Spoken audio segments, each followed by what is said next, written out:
Kadir. Happy New Year, everybody, and good to be back. Good to be back. Yeah. It's been a tough work. 2024 was a year. It was a year. Let us put it that way. And it's good to be back on there in 2025. We all made it across. Obviously, there are some who didn't. We send our condolences to anybody who's suffered any losses in the past year. But we're here now, and it is time to look at the year ahead, but not before we look back. Kidogo to just a little bit. And Justine, I want to ask you, what is that one, two, or three things that you're leaving behind in 2024? I think I'm going to try and leave behind depression. I had a lot of it through 2024, but at 25 I'm going to be happier, more intentionally. Yeah. Okay. Tom? I'm going to... I never wake up at the same time 2 days in a row. Never waking up at the same time. Wanapatia excuses ya kuchelewa. I was that guy, by the way, for half of 2024. So I hope to change that this year. So you want to wake up at the same time, or you want to wake up have something that resembles a schedule?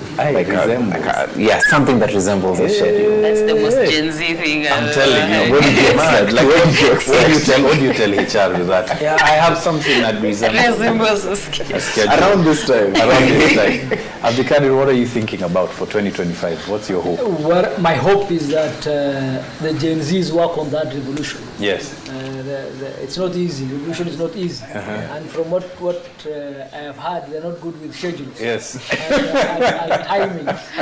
And time is very, another 2 years will it's have of the essence. So I'm really hoping that if not all of them, a few of them are working on something in terms of what they promised us. Yeah. Because it's really important. It is. And Tom, it might be the butterfly effect. If you work on your schedule, someone will be encouraged to do something else. So nikiona next week on a schedule. You're sounding so much like those motivational speakers.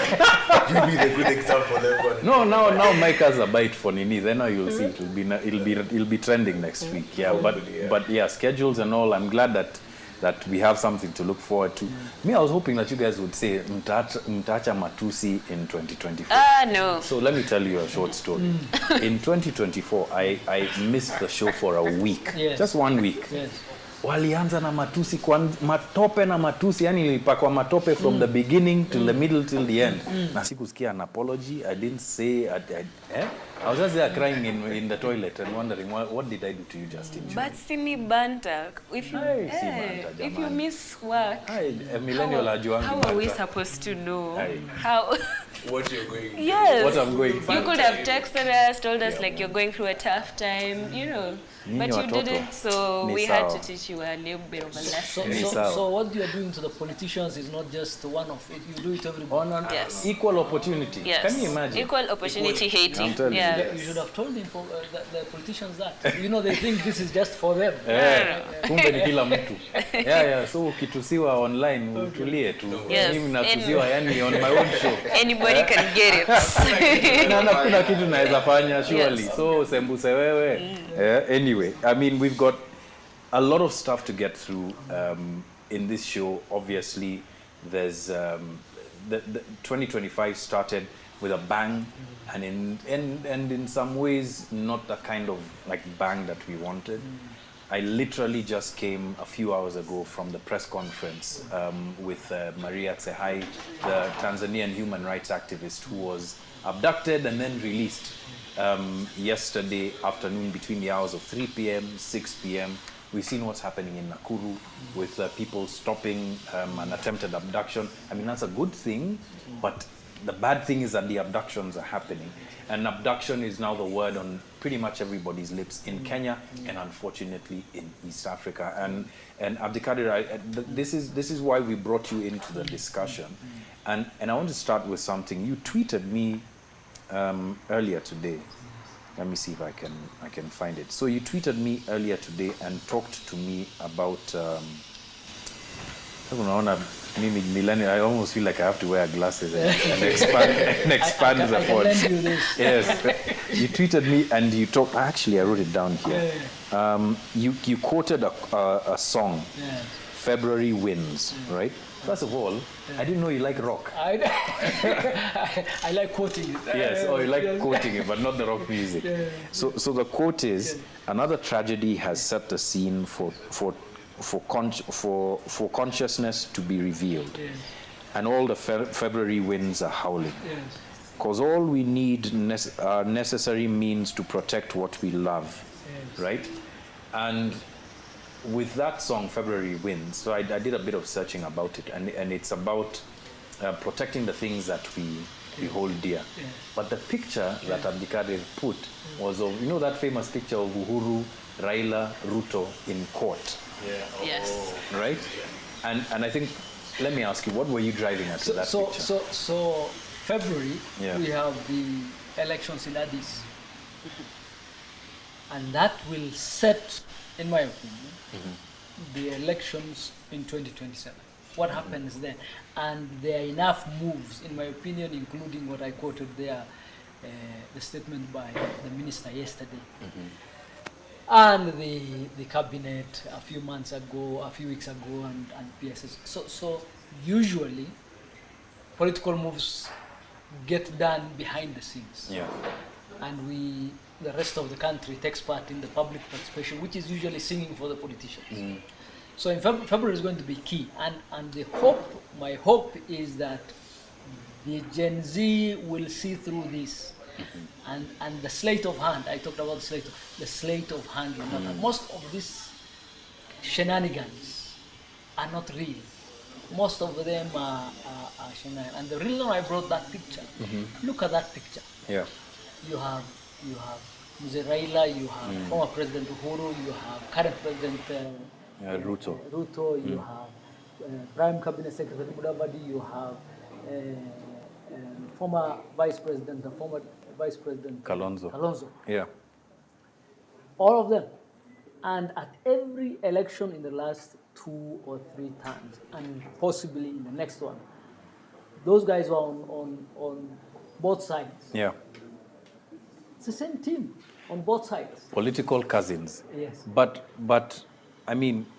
So my hope is that what the Gen Z started last year, which is really the brightest spot in this country's political horizon since the promulgation of the new constitution, that will see fruition, but requires a lot of work, especially by the Gen Z, because they are the only ones who have the credibility right now.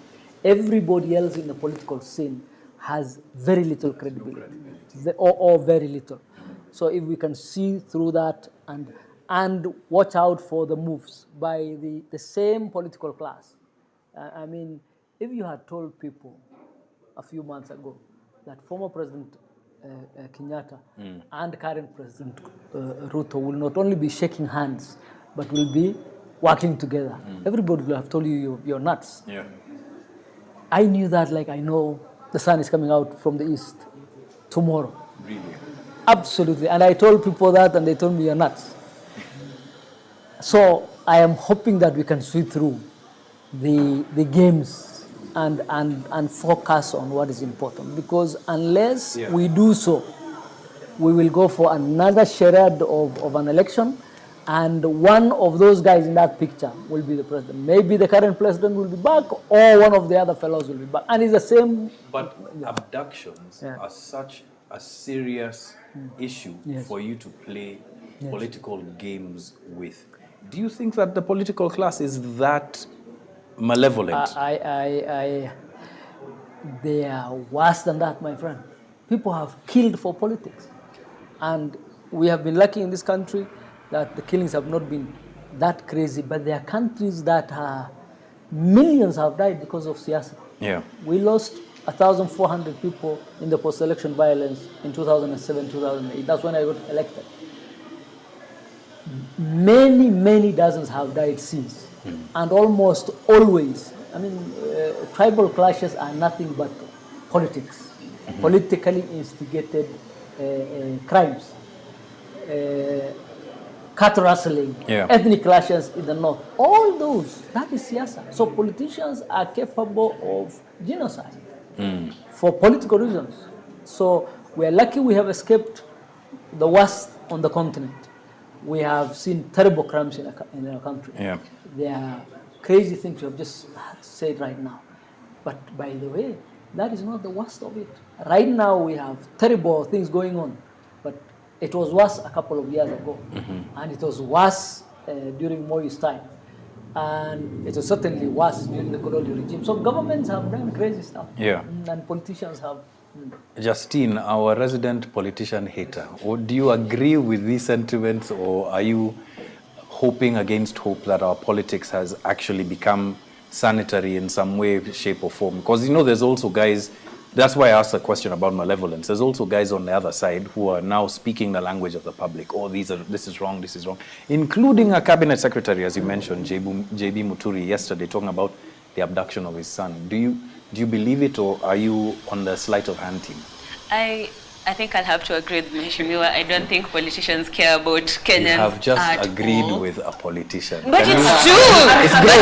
But they do say the truth all the time.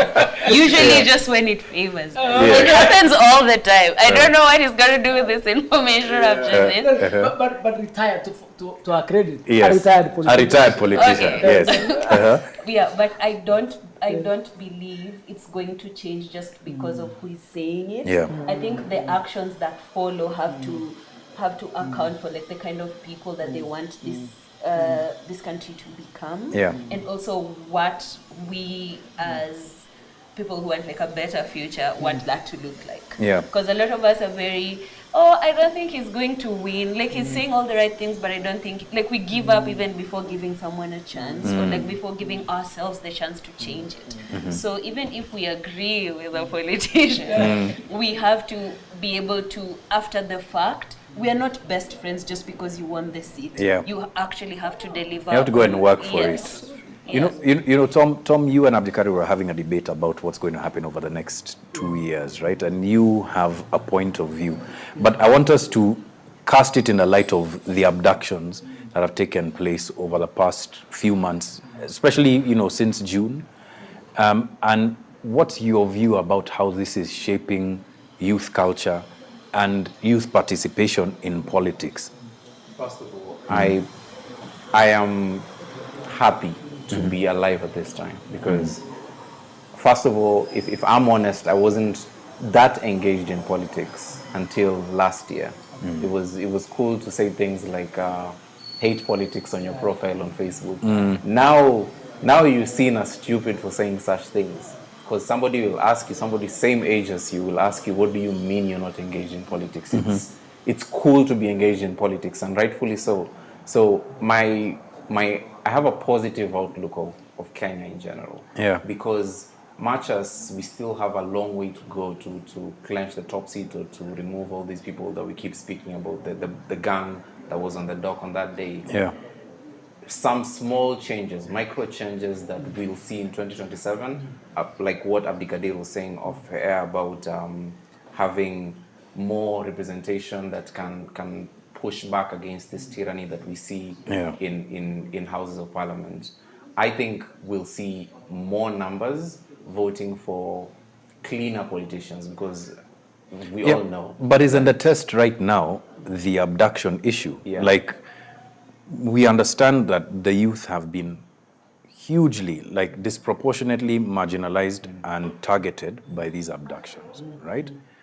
Isn't the test now whether they can, and by they I mean just generally the youth, they can stand up against this form of tyranny? Absolutely. And push through to make sure that not another person is abducted. Yes. Right? I think that war is a war that we're winning as we speak. Are you? Yes. Are you really? You've seen the clips from the past 2 days, right? Yes. That's because of how loud people of Justine's age and my age were online. Okay. And also there's a lot more people, just to Tom's point, there's a lot more people who are giving each other incentive. to like not just stand by when Yeah. something is happening, because I think that's the culture that we've had for a long time. It's like the politician is on a podium speaking down at Down you, at you, but yes. right now people are speaking across to each other. Let me give you an and- example of why I don't think that that's absolutely true. Yesterday there was the city hopper that tried to block off the exit Yes. of the abductors of Maria Tsehai. Yes. And there was someone recording all of that happening in a driver's seat who had a clear path to block that person. What did they do? They shouted from inside, from the safety of their windows, "Hey, wachana na yeye." Hiyo I think they ilimsaidia. backed out. I think they they were- backed out. I No, think they did. they And gave the him guy had space to- and the guy went right past. Right? So for me, like what that looked like to me was that there still is a gear that hasn't been engaged, right? In terms of actually saying like these things are manifestly wrong. Even to the extent where for a long time, I felt like, saying that this is manifestly wrong about something that's part of like the political debate is almost taboo as a journalist. But, like facts are facts. But I don't know whether like the youth of this country have crossed that Rubicon. So that's what I was asking about. I don't know whether you're seeing it that way. To be fair to them, actually, they have achieved quite a bit, even where this debate is right now. Yeah. As I told you, in the last administration, there were far much more abductions and deaths than this, but nobody heard of it. The only difference now is that the Gen Z are engaged, and that the Gen Z are the target. The reason why they are a target, we all know, is because they have become politically active, Yeah. which is why it's absolutely no-brainer who is behind the abductions. And to be straight, it's the government of It's the Kenya. government of Kenya. That is government operatives Yes. who are behind this. There's zero doubt.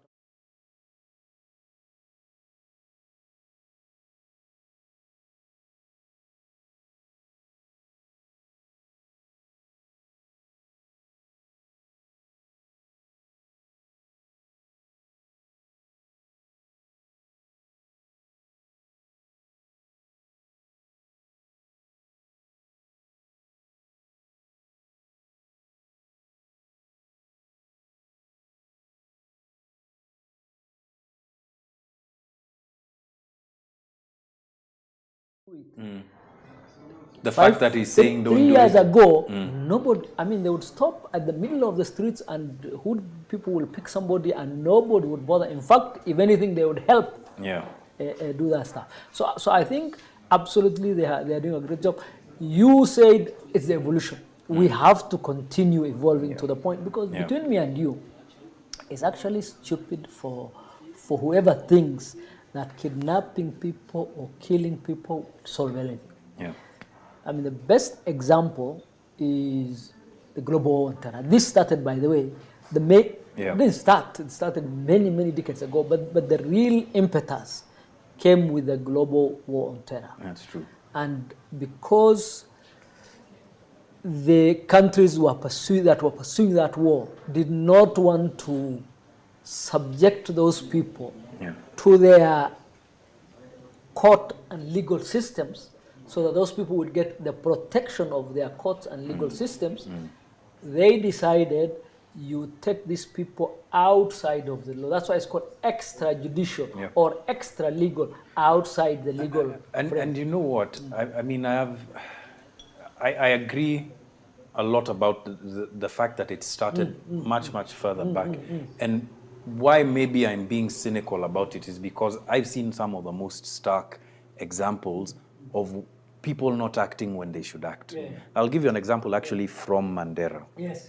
So in March 2016, it's one of the first assignments that we had done with Africa Uncensored. We went up to an exhumation of a young lady called Asnina Sheikh. Yes.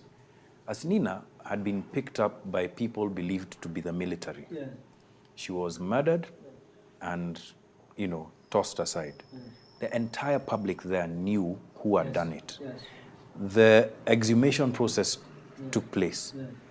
But because she had been buried so quickly, and there had been a lot of slippage and a lot of rotting, etc. They couldn't prove that she had been raped, tortured, etc. Right? But years before that, there were bones found in Wajir of people who had been murdered. Like heinous crimes that you would watch in a documentary happened here, right? And it's not for a lack of knowledge, right? It's not for a lack of knowledge that nothing happened.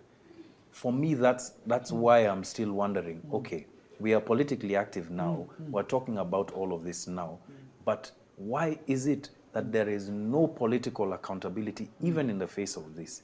And for me, it's the same illness. I don't know if you guys are seeing the point that I'm trying to make. I get right? that, but I feel like power fights back. Yeah. You're not just going to win because all of you are speaking out. And a lot of Kenyans usually feel defeated because either you do not have the resources, you do not have an accurate history, because there's people who I talk to who are significantly younger than me who do not even understand Moi's regime at all. They're like, what do you mean there was a dictator? And I'm like, there was a dictator for 24 years. It's so ridiculous. My nephew... Mercedes. I have a friend who has a really... elevated joke about like how him growing up he thought like Moi was like a musical person. He was just like a vibes guy. And then when he grew up and understood, okay, the administration is actually about power, about exerting yourself on people and being the authority, it's like, okay, it was not just music. Like that was a distraction.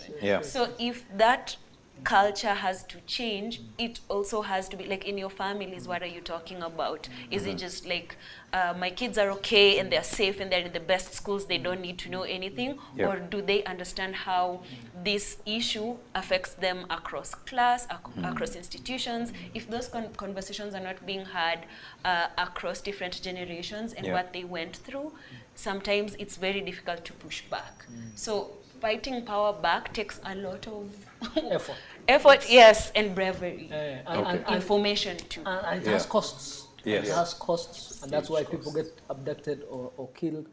And it's also it's a journey. So it's steps forward and steps back. And there are times when the better angels are winning, and there are times when you have pushback. So start with the colonial government. I mean, that was the worst government you can imagine. Nobody had rights. So that was terror. Then you had independence, and people, what we were discussing earlier, they were euphoric. We have now got independence. We have a black government that's ruling over us. So all those torture, death, no more. In a couple of years, that comes back. For different reasons. In one part of the country, because people were demanding better political representation. In another part of the country, for completely different, Northern Kenya had emergency laws. The constitution was suspended for 30 years until 1992. So, but still, there were people fighting it. And that is why you got multi-partyism, because of the efforts. People were expelled out. University lecturers had to run away at night. Raila had to cross the Lake Victoria at night. Koigo Meru had to take off to Scandinavia. So people were fighting back. Lecturers had to lose jobs and to be hounded out. Students were kicked out of university. Kina Orengo finished in Tanzania because they were kicked out of the University of Nairobi. So the costs have been there, and you had multi-partyism, and we had a fight for the constitution. And now the hope was, when we got the new constitution, it was like independence. Or now we have a right, our laws are set. But the pushback immediately came in. True. You had people who were essentially watermelons take over government, and they implemented. I hear the frustration. having been part of the committee. Tom, I have a question for you then on that basis, right? And it's unfair for me to put you guys in the Gen Z position, but I mean, you observe a lot of what's happening in Gen Z a lot more than I do, right? And you've heard Abdikadir, you've heard Justine describe the cost in great detail. And thus is the question, what is the cost of this that this generation will pay, and are they willing to, or is any generation ever willing to, and they just pay the cost as a course of, sort of like getting to that next plane? Do you think that the cost that ought to be paid for them us to now move to the next iteration of a better Kenya, this generation is willing to pay that cost? No one is outrightly willing to die. Like no one steps out of their house hoping to die, right? But people are willing to take the next step forward if they believe it leads them to something better. And that's why you had people still outside on those streets despite seeing some of their comrades I'd call shot outside of those pavements in Parliament. That's why still people showed up the next day and the days after. The numbers were lesser, obviously, because it became stark what the cost was and how real death was at that moment to anyone. Then you had to start thinking. But then still, after that, you're still seeing people talk about things. You're seeing people stick their neck out for other people who, if you're being honest, they don't even know. We didn't even know who. People outside of Twitter didn't know who. A lot of people on Twitter didn't even know where the silhouettes came from. Yeah. But then when the guy who created the silhouettes was abducted, everyone was up in arms, right? They started participating, It became personal for everyone. Yeah. And that's the same thing that happened every time somebody was abducted, murdered, or tortured throughout these protests. Speaking of which, there's something that we were talking about off air, and it looks like there's increasing episodes of it. What happened in Kirinyaga? Is it Kanyeki village? Yes. Right. So what happened is that there was an attempted arrest of someone, and it looked like it was an abduction. The entire village, it came to a standstill, and the entire village went and now just hounded the police because hawakujisalimisha, right? So that's interesting, and I think even more interesting is the location, right? Yes, right now Central Kenya is a hotbed of opposition to this government, but still, in a village that far removed from the politics of abductions and the things that are being said, you see something like that happening. That's a sign. And I guess also now going back to Nakuru, if you, Justine, saw an abduction, would you stop it? I would try. I would try. Because I know I'm not physically strong. I don't think I can tackle someone. Nampiga Tom just the other day. I do not hit people. But I don't know if I would be able to tackle someone, because the people who've been trained for the police, they're actually very equipped. But I would not mind putting my body on the line if it would stop someone else too. And also encourage people around me to do the same thing. So if I'm not you're physically strong, equipped, but I can ask other people to do the same thing. But let me ask a question. Where's the line? Because the DCI director alluded to the fact that Kenyans should not interfere with arrests, but from another side of his mouth said we don't know who is abducting people. But where's the line between defending the law and defending people from abductions and interfering with the police in a situation like this right now? I think first of all it speaks to a very important principle. What exactly is government? I mean, the rule of law. Some young guy goes to get trained as a police officer. 9 months later, he's clothed with powers to arrest you. Why? Because God gave him some revelation? No. It's because some law has clothed him with that power. And more importantly, society is willing to accept that. Society is willing to accept that you, as an officer, we have donated that power to you, and we will abide by you telling us, I have put you under arrest, and you can take away my liberty. Or those of members of society who we think should be. Now, that is a willing transaction. Yes. There are 50 million Kenyans. How many police officers are there? If What? the 50 million Kenyans Maybe today 200,000, decided we yeah. are not interested, where will they go? Yeah. How many guns do you need to lock up 50 million Kenyans? Yeah. They don't have. No state has. And any state that needs to go to war with its people has no business existing. Listen to this comment that's come through on our YouTube page. Otieno Makaya says, our issues are discussed in Kileleshwa. Our elections are decided in Kibera. How do we bridge the gap between our lofty ideals with realities of daily bread and booze that decide our Thank politics? you. And that's what I'm saying. So that's one limb of what you had asked. Yeah. The other.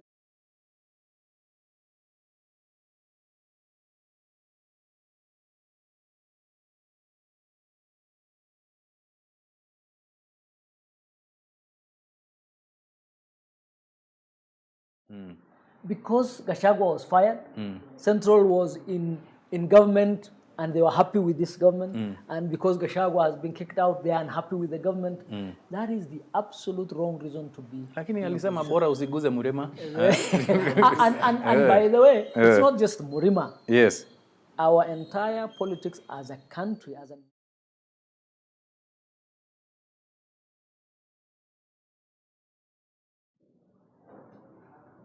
you get elected wherever you get elected because of the ethnicity to which you belong. Not because of the ideals you hold, not because of the programs you have put forward, not because you are a good guy.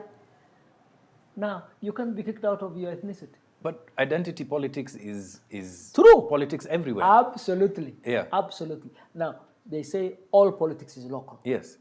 Now, how do we bridge so that identity politics, how many good people come from every ethnicity? Very many. So if we can elect the good people of the ethnicity, not the thugs.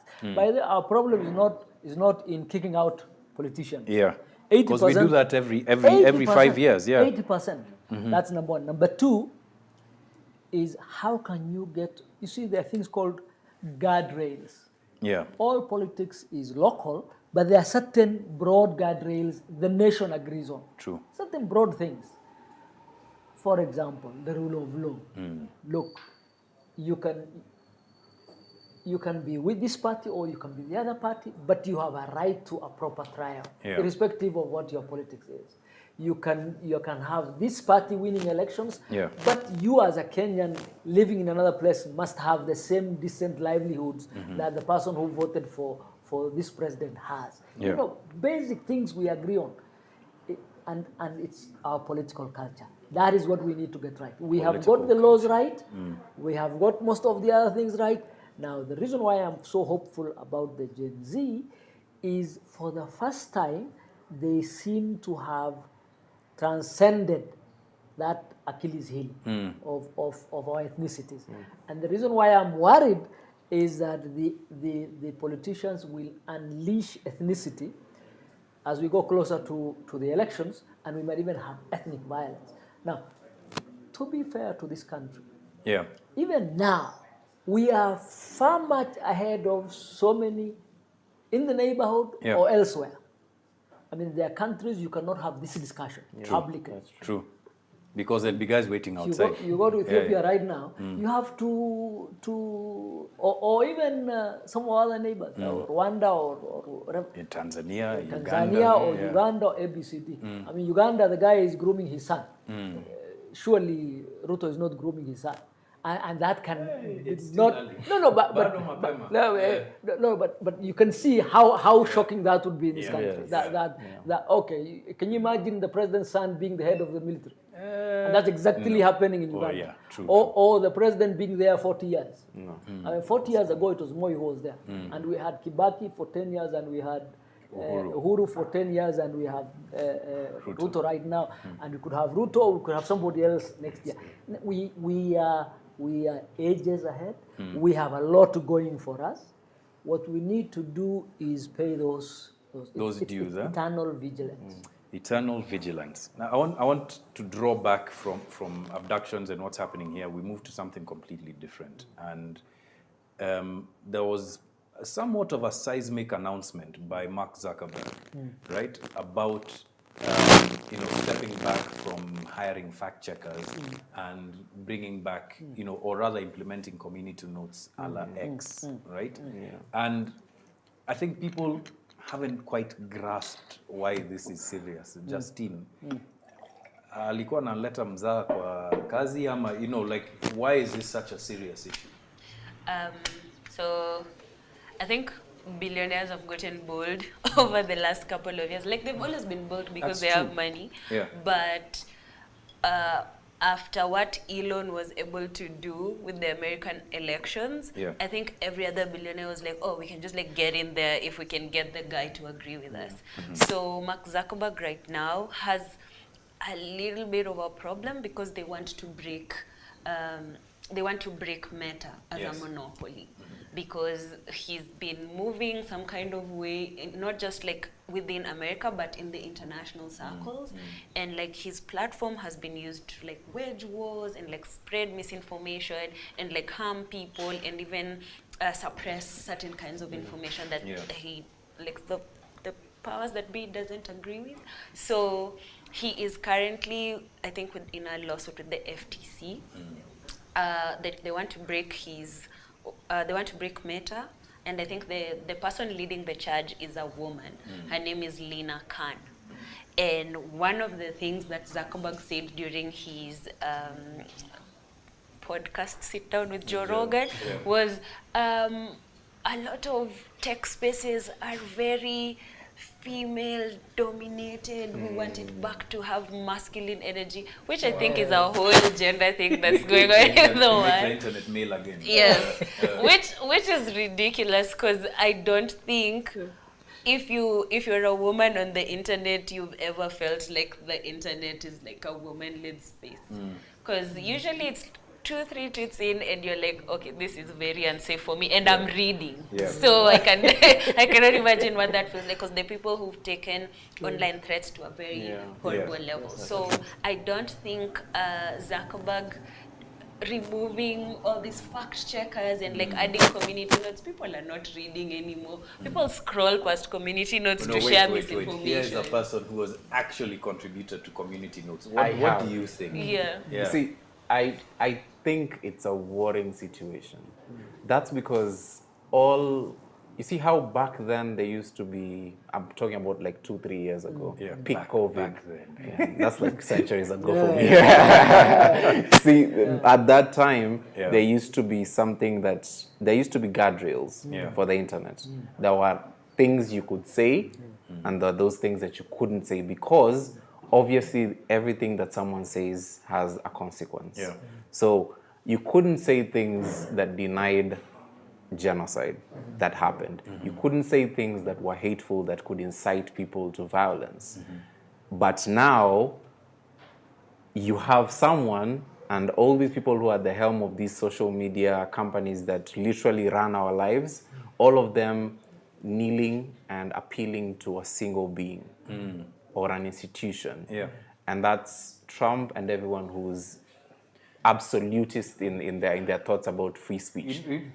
Even within the context of the discussion that we're having, I can see like threads there where there's a contest of ideals, right? Absolutely, in a sense.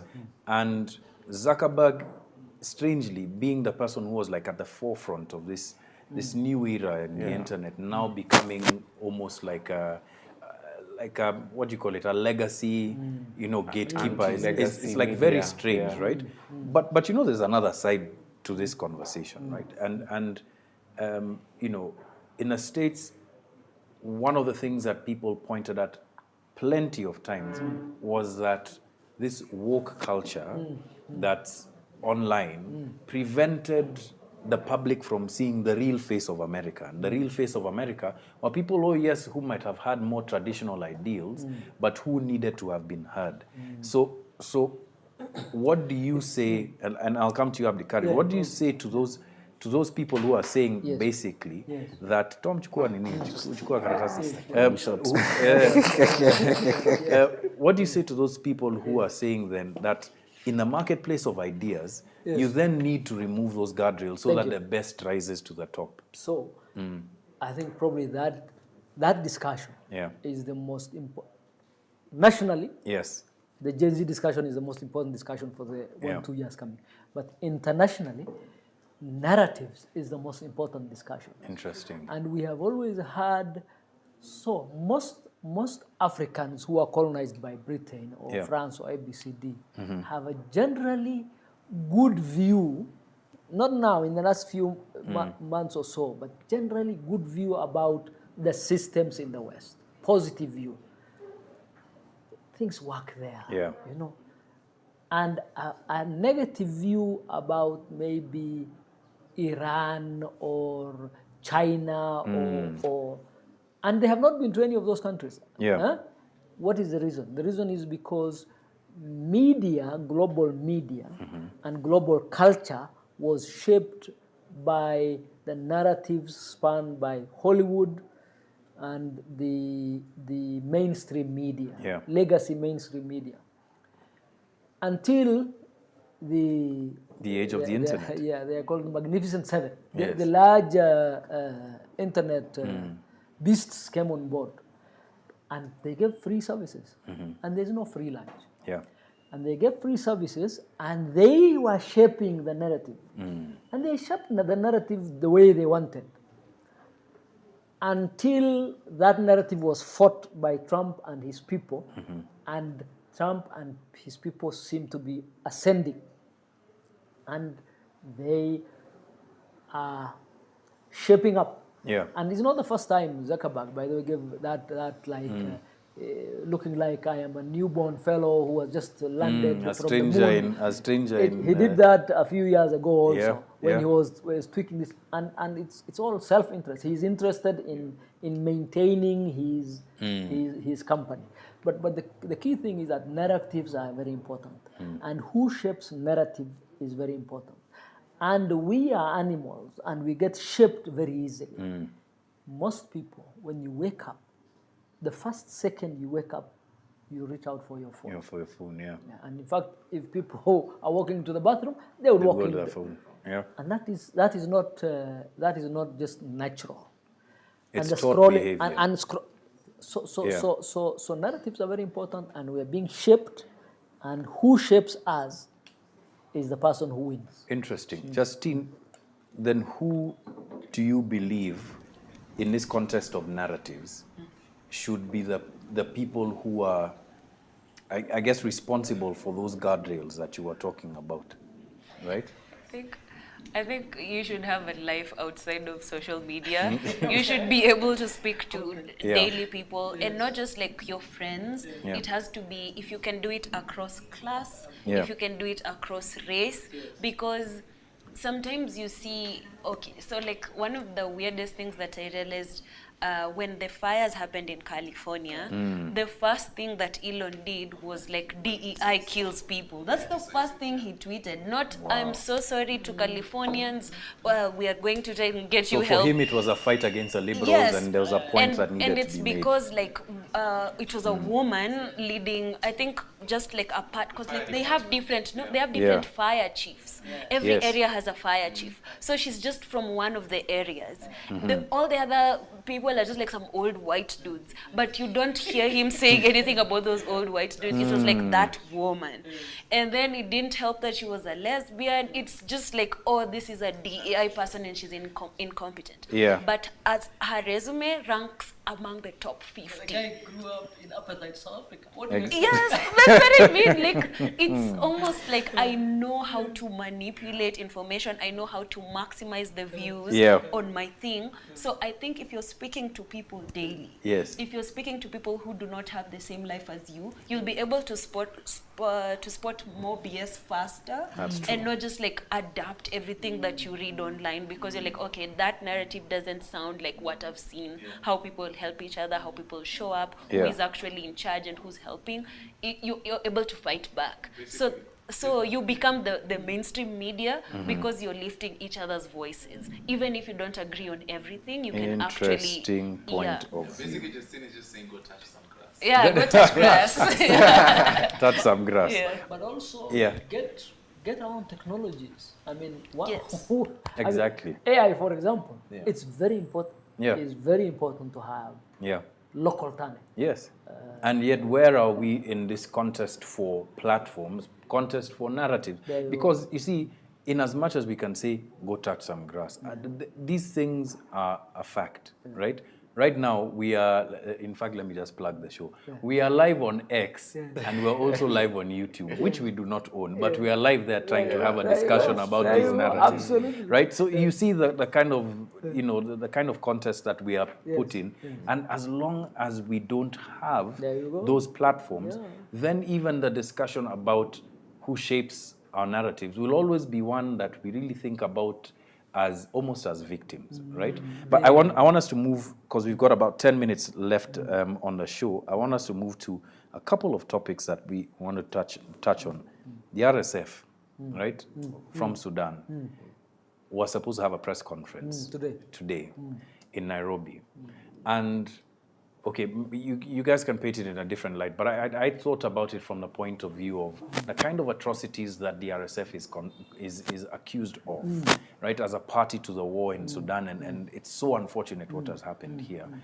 Are able to hold a press conference in a city where young people cannot ridicule or critique the government of Kenya. They cancelled it? Yes, they cancelled it. They did. Yes. But the fact that it was even publicized was quite something. I don't know, Justine, what were your feelings about this happening in the city? I'm going right? to pass this one to Tom. Why? Okay. So my opinions are very brutal. Yes. Yes. This is a person, Dalgalo, who Yes. has committed genocide. Yes. That's what the UN and the US call it, genocide, which is the worst crime in humanity. 24,000 people were killed in Sudan. As we speak, around that figure, could be more. And 15,000 of those people were killed, and the RSF is accused of being the main party of that. Accused of murder, accused of rape, and accused of torture and other heinous crimes. First of all, let's delve back a bit. A few months ago, you had at the earliest times of this civil war, the president of Kenya marching to JKIA and rolling the red carpet for the person who started the war. And then now, I think this is the second press conference that they're having in Nairobi. The first one happened, and people weren't that aware of it because it wasn't peak of the civil war. But then Kenya is oddly where all the genocide years of East Africa converge. And the government is always aiding and abetting these crimes in all these countries. Do you know, in 2018, we were doing a story about war profiteering from South Sudan. And I happened upon, information that now led us to the gate of a gentleman called Paul Malong, who was essentially the chief of general staff, in a sense, in South Sudan, been kicked out by Salva Kiir and came to Kenya. He was launching a rebel movement from here. This is a person similar to this gentleman, I shouldn't call him a gentleman, this man from Sudan, who accused of all sorts of atrocities. He was living in the lushest parts of Nairobi, was able to launch his rebel movement from here. And in fact, when he was unwell, the president and deputy president went to see him. They even took selfies together. So you see the kind of like contradiction in terms that we have, and it's something of that someone was pointing at on YouTube. Chisabari was saying, can a rogue government that doesn't respect the rule of law tell the citizenry to respect the rule of law? It's that kind of juxtaposition that's becoming more and more stark every day. No. I think one thing is given. I mean, the government is completely outclassed when it comes to, asking the young people to get some values. People in glass houses shouldn't be throwing stones. Exactly. So that one is settled. My bigger problem is people are dying in Sudan because of misgovernance on our continent. People died in Tigray the other day, 1 million, because of misgovernance. Somalia has been in shit for, for 40 years. Those things, we say them clearly. For 40 years. For 40 years. and South Sudan, and so on and so on. And the black people of this continent, this is the richest continent on the face of the earth. And we just talked about we have to queue for X or YouTube, owned by young people, started by young people, and owned by conglomerates elsewhere. Or you have to queue behind the Chinese or the Russians or ABCD.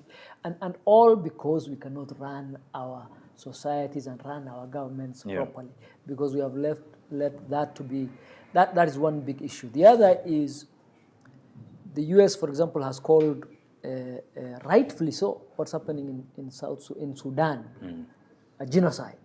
But it has never said anything about Palestine. Not just saying, Yeah. but it is vetoing one resolution after the other in the UN Security Council for a similar problem, all because of their politics and their policies and their. So I think ultimately, it is a fight for good, whether at the local level, at the international level, whether as an African continent, and I hope Baba wins February. I genuinely do. I genuinely do, because I think at least he has suffered through misgovernance, and hopefully he will bring something to the table on the other side. But we are doing very poorly as a continent. Yeah. Our politics is terrible in this country, and we certainly should be doing better. And at an international stage, it is might that is right, not.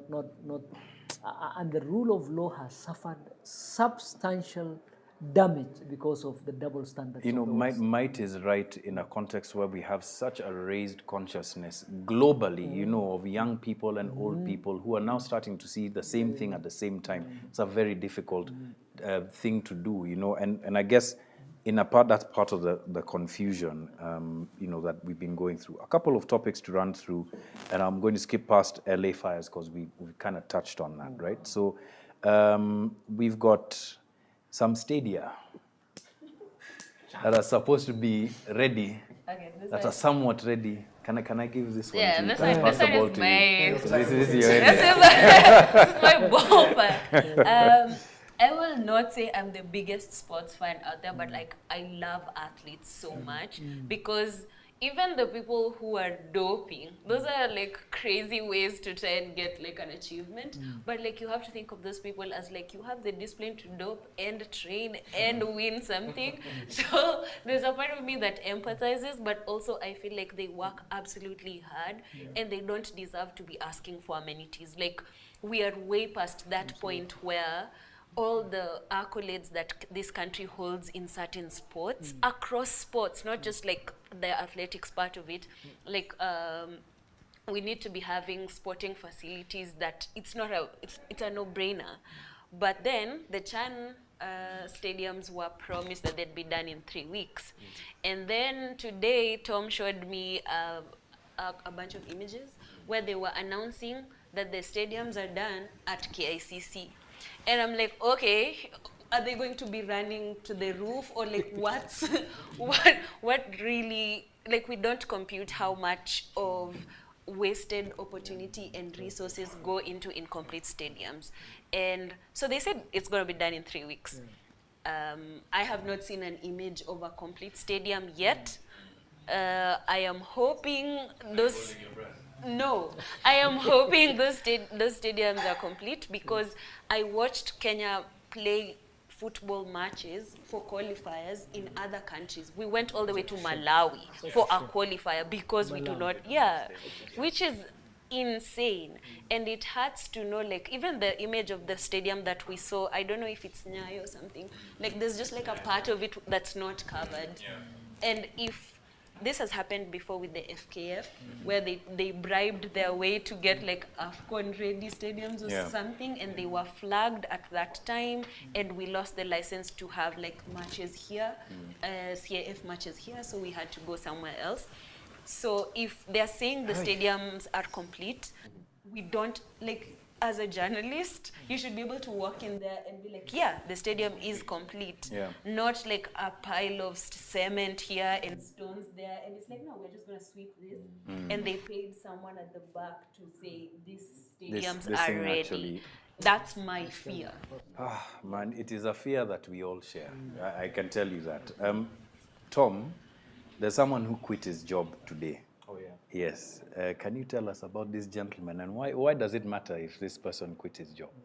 It matters because it's the second person who has shown some, actually the third person who would have shown some backbone and defiance in public. Because we had we had Justin Muturi standing up for those who were abducted. Then you had this Margaret, I believe her name is Margaret, who was supposed to be Ghana for Kenya, an ambassador there, and she turned down that appointment. Yeah. And then you have this gentleman who's in public service turning down a job that he's had for the past a few years. I believe he's been there since the beginning of government. Yeah. Then you have another memo coming out saying that actually you guys are so hyped that this guy quit on us, but he didn't quit on us. We actually sent him away a year ago. And actually this guy who's signing this letter that you're reading right now is the guy who succeeded him.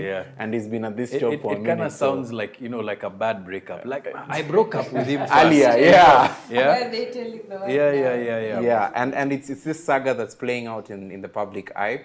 And we obviously know that this gentleman, the reason that this thing leaked in the media is because I'm led to believe he was part of that whole situation.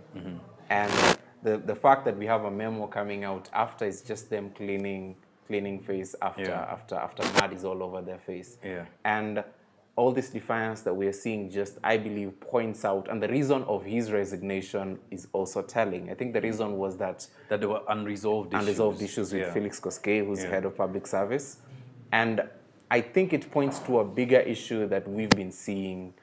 We don't speak about it enough, but autocracy at the level of cabinet as well, and these highest levels of government where there's a monopoly of decision-making and power. That's such an interesting point. Autocracy at the level of cabinet. Do you think that is the case? The architecture of our constitution, the president elected has a huge free hand. He has a free hand in the way he runs his executive. But ideally, institutions are supposed to, ministers, for example, are supposed to be, it's a ministry, it's an institution, or an agency, KRA or EACC or whatever. Quite a number of them are clothed with independence. They are structures, so they're supposed to be. It's an institutional setup. It's not one person. So I am not too worried about the executive side. The president is elected, and the president has a lot of free hand. My worry is the three arms. The parliament, for example, as I said the last time, a wall, completely not existing. And the judiciary. By the way, one of the I don't buy it, but one of the excuses some security agencies use for going extrajudicial is that if you were to follow the right process, if you were to arrest and deliver this person to court, they would bribe and be back on the streets doing crazy stuff. And so, for example, if you had somebody you know was a terrorist, planning to murder dozens, and you took them to court, and they bribe themselves, they bribe their way out, and do that crime. And this is just supposed as which one is the lesser of the evils. As I said, I don't agree with the narrative, but the problem with the judiciary indeed does exist, where we have corruption in our courts, or corruption at our borders, or many other things that those in the security sector would tell you, look, you have asked us to do a very difficult job, and then you have completely no support in terms of all these other critical institutions, and we still have to do a crazy critical job. So that is where my institutional problem is, not within the executive. Within the executive, the president can hire all his ministers, his PSs, and he has a knack of picking the terrible people for his government. I was waiting for that descriptor. but that is his business. Yeah. He can hire anybody for any docket. That is a constitutional prerogative. But my problem is now the National Assembly and the Senate, who are supposed to oversight, have completely abdicated. And the judiciary that's supposed to adjudicate, there is substantial corruption there. Even though among all of them, the judiciary is still the best institution we have. And they have quite a bit going for them. Okay, we are 2 minutes over time, but I want to lend a few more minutes to Tom and to Justine. Because Justine, let's start with Tom. Gen Z. Yes. There's a lot that's happening, right? And stuff that we need to be aware of, Tom. So why don't you set the diary for our audience and for the public in terms of things that we ought to be paying attention to? All right. So first of all, we'll have to look back at 2024 to understand how 2025 could go. Yeah. First of all, we had a few that failed, and I'm talking about acts of parliament that were tabled in parliament and for some reason they failed. And top of the list is the finance bill, for obvious reasons. We were there in June. But we also had 14 presidential assents last year. That's a very busy pen. That's an average of one a month. More than one a month, right? Slightly more than that. Yeah. And if we look at all those laws, they touched on different issues. They touched on things to do with agriculture. They touched on finance, which is the supplementary budgets that are passed in parliament. And they also touched on industry and trade. Yeah. For next year, we have some laws that could be tabled in parliament. Some might fail, some might succeed. A lot of these that I'm going to mention, I believe, have already undergone public participation. Yeah. And I'll start with the startup bill, the sanitary towels bill. This is the positive side of things, right? These are bills that I think are forward-thinking. And we had the assisted reproductive technology bill, which is very interesting, especially for the women, because it's supposed to touch on a very unregulated sector, which is the surrogacy and artificial methods of conceiving, which are very insemination unregulated. or what? It's IVF. IVF. I just said insemination like it's a... my gosh. I didn't say I said insemination. It's like for animals. It's IVF for animals. Yes. Okay. Yes. But so, my gosh, my voice. It's him. So that aside, those are the positive ones. Yeah. Those are the positive ones that, if I'm honest, I hope go through, because they touch on issues that we should be focusing on.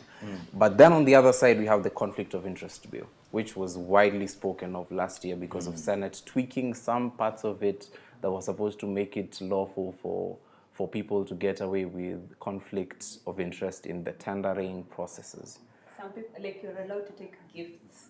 Really? From your own government. As long as you declare, you tell the government, oh, I got this gift. It's not fine. considered a bribe. Yeah. Oh, really? And I was like, that's fun. Wow, Like, it is. And Senate came out to defend it vehemently Yes. on radio and on I television. remember actually Sifuna was really hot under the collar about it. Yes. We should have him on to come and explain some of these things. Ledama, he jumped, and everyone was like, okay. Yeah. It's you can tell that it's a personal bill. And you also had the president in his State of the Nation address saying, pitisheni kitu haraka. Yeah. I don't know if you guys remember that. Yeah, he was like, I don't understand why it's taking this long. You don't want conflicts of interest to be stopped. And we're like, that's not what that bill is about. My belief, Yeah. from what I've seen, is that it's gone through all stages of parliament. Yes. Senate has signed on it. National Assembly has done the same. So now we're just waiting on It's an assent. assent. It's what he said right before they went for recess. On recess, yes. So I think it's one of those that we should be focusing on and speak about it as much as we did last year with the finance bill. And two more. public fundraising appeals bill, which is supposed to limit how harambes happen and how they gallivant through these churches every Sunday to give donations, quote unquote, that allow them to just say what they want. And that was a post-June protest promise. Bill. Let's see how it works out, actually. Yes, that's one. And lastly, there's the Public Participation Bill of 2024, which also happened as a result of people going up in arms saying you didn't consult the public when you went to pass these bills in Parliament. And the origin of this bill isn't any other place outside government. It's not an independent member of Parliament drafting it. It came from the Attorney General. So there are questions that I think and conversations that we should have in the coming months over this bill. About how they want to manage public participation. Yes, and I'll end it on one funny note. Yes. You guys tell me, who do you think, maybe this is going to bring our bias out, but who do you think spoke the least in Parliament last year? The one who sets the agenda. Huh? The one who sets the agenda? Yes. Outside of Parliament? No, inside Parliament. I think she has a leakage of who it is. Akona leakage. Yeah, akona leakage. Ni nani? But it's surprisingly, depending on where you're sat on the political aisle. Who do you say? No, wait, before you get... Yeah. Who? I know it's because You the said comments I was engineer. asking engineer. Is that someone that we should engineer. know? Like, that's someone. Yeah, I don't know who is it. You don't know who... No, this guy is the farthest person from an engineer. No, but just say the name. Yeah. Ndio utasema. Yeah. Engineer. No, who is Sema it? ni nani? Stella. Oh, I tell us who it is. Eh. Okay, not this. Jesus, I just censored myself. Oscar Sudi. Si ndio huyo? That's the engineer. Oh, we got the engineer, the honorary degree. Yes, from, yes. Okay. University. Okay. Yeah. Now I get it. It is him. Yes, I think he yes. knew from somewhere. No, I was just the comments she Oh. guys made. Yes. I think that list is very thin. And the other person is also a loud person, actually. George Aladwa, MP for Makadara. So these are the guys who are, they're actually in the company of 17 other members of Parliament. So we shouldn't just make it seem as if Who have spoken who also very said little. nothing. Nothing. Absolutely nothing. Wow. But sometimes Yeah. you have nothing to contribute because of your audit. For 2 years. 2 years. Anyway. It's like, Maybe we should ask. Yes. We should ask. Yeah. what was But this? Did you contribute, first of all? Those days? Yes. Yeah. I hope so. But We're gonna check. I can speak on his Zeleno. behalf. Yes, he did. yeah, Yes. but I was going to say that even those who contributed, I mean, what did they contribute? The Parliament is not doing its work. That's a really good closing statement to make, and I want us to leave it at that for you, Abdikadir. Thank you very much for joining us, and this has been a brilliant episode and so insightful. But I want us to close with Justine. Yes. Pressure. It is creasing. Wait, when was I choosing? I don't know. Okay. Yeah. Okay. I would just like to read something for the Directorate of Criminal Investigations. You guys have been super effective. You caught a vampire last year, and then you also let the vampire go. I guess they found the vampire with red underwear, which I think was very easy. But then if you prove you can do your jobs, then you have to be able to prove that you can do your jobs again and again. So when we see, so I read the DCI magazine today, which I didn't think was a thing. I thought it was a joke. Yeah. I clicked the link and it actually opened a magazine. I was like, this is really cool. Yeah. So the DCI magazine, which is an actual thing, I'm not making this up, said that they have a special department. I think it's the Research Institute Bureau. The abbreviation is CREAM, which is very hilarious. Is that where you're taking all the abductees? Allegedly. Yeah. So I'm going to ask if you have the skill set to find people who have committed crimes, and they even claimed in the article that they've stopped criminals without even firing a gun. So if they're able to do these very special, very highly skilled missions, just tell us where people are being taken, you know, like make it safer for all of us by giving us accurate information. And also, I love that you guys support writers. Like the guy doing your memos has the most secure job at the DCI because we get a memo every day, and it usually just says we are still conducting investigations, which is great, but like we would love to see the reports. So lastly, to the DCI, please, if you can track people sending tweets and you can find them, you can easily find people who are abducting everyone, tell us who they are. Stop protecting the government, because like if Kenyans, as you've seen over the last couple of days, Kenyans keep stopping because we don't know who is taking these people and where they're taking them. So DCI, do us one solid. The last memo you can just send us this January, it's like, these are the people abducting Kenyans, just so we can feel safe. Because if you don't give us a name, you are going to end up just being names of people who maybe are harmed. So yeah. Well done. That was, what a way to close a show. Thanks a lot, Justine. And those notes, I hope the DCI, the memo, itaonekana, Justine Wanda suggested that we should do this. But anyway, thank you guys. This was a great opener to the year. There's going to be lots more shows every week. As you can see, we are squatting. We're not in our usual place. Asante sana to Baraza Media Lab and the guys at Sema Box for allowing us to take your space for this 1 month. Asante sana Abdikadir Mohammed, Senior Counsel, former Member of Parliament, Mandera Central, and politician. Tom, mtoto wa class, asante sana for Oh man, for the I'll never see comments. the end of that. Yes. And he's on board. Yeah. Now, walikuwa na bet, by the way. We wouldn't ask them about it. And Justine, as always, thank you for the candor and the sharp insights. We'll see you all next week on The Big Picture at Africa Uncensored on our YouTube and X, what are they called? Our X... on our socials, yes, on our socials. And the version of this episode is also going to be out on Spotify on our podcast, so look out for that. We'll see you all next week. Cheers. And you can suggest to us what we should be talking about next week. Bye-bye for now.